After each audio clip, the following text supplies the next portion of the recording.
Konnichiwa! Welcome to 3 important things that you need to learn about bonsais. Now, here at McCord's Gardens, this Saturday we are going to be teaching you from a sensei who is certified in bonsais.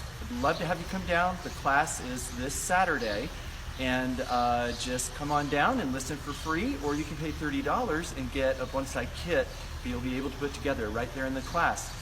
The sensei will also be providing some very important advanced tips in this class, so we'd love to have you come down. But back to our points here today, we're going to share with you 3 things you should know about bonsai care. First, when you get a bonsai, it's very important to choose one that reflects your personality and you. This is a really interesting one. We've got a little bit of a gnarliness going on. I love that because I'm a little gnarly myself.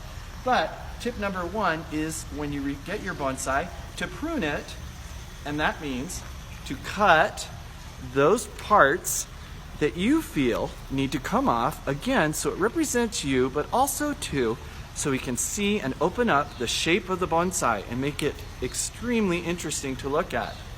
The other part you need to consider when you're pruning is also the root system. Now, one of these bonsais, the goal is to miniaturize the tree or the shrub to fit in a smaller pot.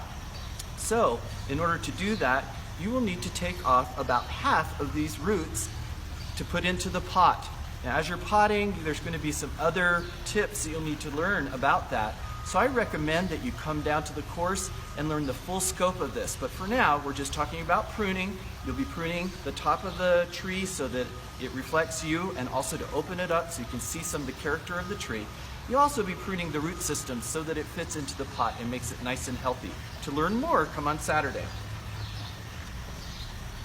Point number 2, watering. Bonsais actually require water, and now that I think about it, it reminds me of having to take care of a child. Bonsais require a certain amount of water. You can't water them too much, and you can't water them not at all. So you need to be sure that you're testing the soil. To test the soil, you'll just do the finger test.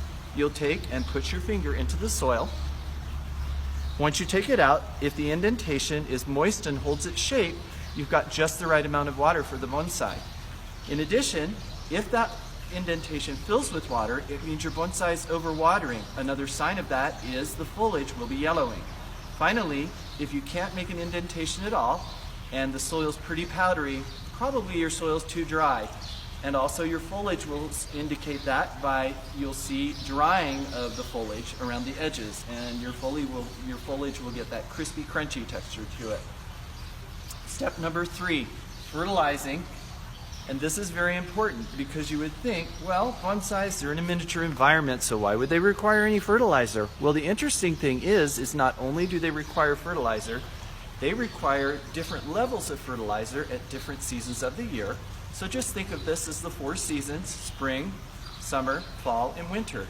In spring, as bonsais, especially deciduous bonsais, that means the bonsais that drop their leaves in the fall, as they're coming out of dormancy, they're going to need a fertilizer that's a little higher in nitrogen and a little higher in phosphates, especially if it's a blooming bonsai.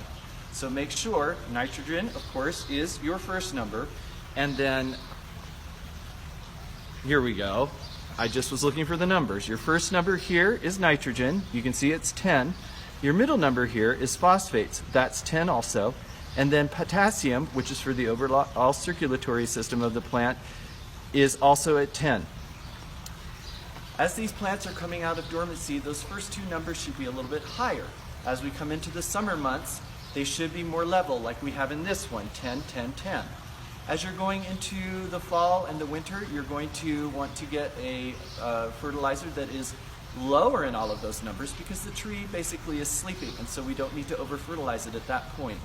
In addition, keep in mind that fertilizers either have to be specifically designed for bonsais or use a good houseplant fertilizer or food. The reason for this is your standard yard fertilizers are higher in these nutrients. Bonsais are considered houseplants, and because their environment is much smaller and more of a microenvironment, we want to use a lot less of the nutrients than we would for our outside gardens and lawns.